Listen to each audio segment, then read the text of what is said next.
রাজকুমার সিনেমাটি 10 দিন শেষে ইতিহাসের পাতায় নাম লিখালো। দেশের বাইরে থেকে রেকর্ড পরিমাণ আয় করলো এই সিনেমাটি। দেশের বাইরে কতটি সিনেমা হলে চলছে আর এখন পর্যন্ত দেশের বাইরে থেকে কত টাকা আয় করলো। এদিকে ঈদে মুক্তি পাওয়া 11টি সিনেমা 10 দিনের total box office collection, net collection, আয় ব্যয় সম্পর্কে বিস্তারিত জানতে পারবেন। কোন কোন সিনেমা ব্লক হয়েছে, কোন কোন সিনেমা হিট করলো, চলুন এক নজরে এই বিষয়গুলো দেখে আসা যাক। 11টি সিনেমার মধ্যে 5 নম্বর জায়গা দখল করে রেখেছে জায়েদ খান অভিনীত সোনার চর সিনেমাটি। সিনেমাটির বাজেট ছিল 1 কোটি টাকা। বর্তমানে সিনেমাটি 8টি সিনেমা হলে চলছে। সিনেমাটি 10তম দিনে বক্স অফিসে ক্রস কালেকশন করে 3,80,000 টাকা। 10 দিনে সিনেমাটি বক্স অফিসে ক্রস কালেকশন করে 18,20,000 টাকা। 10 দিনে সিনেমাটি টোটাল আয় করে 9 লাখ টাকা। তো এই সিনেমাটি এখনো ব্যবসা সফল করতে পারেনি। 11টি সিনেমার মধ্যে 4 নম্বর জায়গা দখল করে রেখেছে কাজল লেখা সিনেমাটি। সিনেমাটির বাজেট ছিল 5 কোটি টাকা। বর্তমানে সিনেমাটি 14টি সিনেমা হলে চলছে। 10তম দিনে বক্স অফিসে ক্রস কালেকশন করে 3,50,000 টাকা। 10 দিনে সিনেমার টোটাল বক্স অফিসে ক্রস কালেকশন করে 17 লাখ টাকা। 10 দিনে সিনেমার টোটাল আয় হয় 8,40,000 টাকা। তো এই সিনেমাটি কিন্তু ব্যবসা সফল করতে পারেনি। এদিকে 3 নম্বর জায়গা দখল করতে পেরেছে রাজ অভিনীত দেয়ালের দেশ সিনেমাটি। সিনেমাটির বাজেট ছিল 2 কোটি টাকা। বর্তমানে সিনেমাটি 15টি সিনেমা হলে চলছে।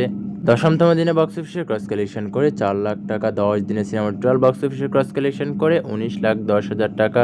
10 দিনে সিনেমাটির মোট আয় হয় 10 লাখ টাকা। গড়ে প্রতিদিন 1 লাখ টাকা করে আয় করতে পেরেছে সিনেমাটি। হল সংখ্যা কম থাকলেও মাল্টিপ্লেক্সে বেশ ভালো শো পেয়েছে সিনেমাটি। এদিকে 2 নম্বর জায়গা দখল করতে পেরেছে রাজ অভিনীত উমর সিনেমাটি। সিনেমাটির বাজেট ছিল 2 কোটি টাকা।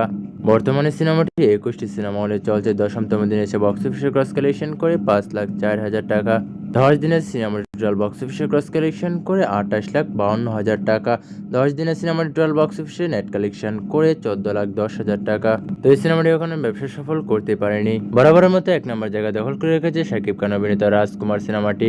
সিনেমাটির বাজেট ছিল 8 কোটি টাকা। বর্তমানে সিনেমাটি 126টি সিনেমা হলে চলছে। বাংলাদেশে দেশের বাইরে 75টি সিনেমা হলে চলছে।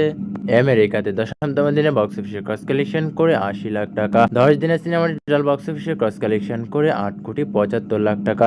10 দিনের সিনেমাটি টোটাল নেট কালেকশন করে 4,80,000 টাকা। নেট কালেকশনটাই মূলত সিনেমার মূল ইনকাম। বাকি টাকাটা সিনেমার হল মালিকরা পেয়ে থাকে। এদিকে দেশের বাইরে থেকে 2 দিনের সিনেমাটি আয় করে 42 লাখ টাকা। এত কম সময়ে এত টাকা আয় করতে পারেনি আগে কোনো সিনেমা। গ্রিন কার্ড, আহারের জীবন, মেঘনা কন্যা এই 3টি সিনেমাকে হল থেকে নামিয়ে দেওয়া হচ্ছে, কেননা দর্শক চাহিদা নেই এই সিনেমাগুলোতে। তো আজকে এই পর্যন্তই। দেখা হচ্ছে নতুন কোনো ভিডিওতে। সবাই ভালো থাকবেন, সুস্থ থাকবেন। ধন্যবাদ।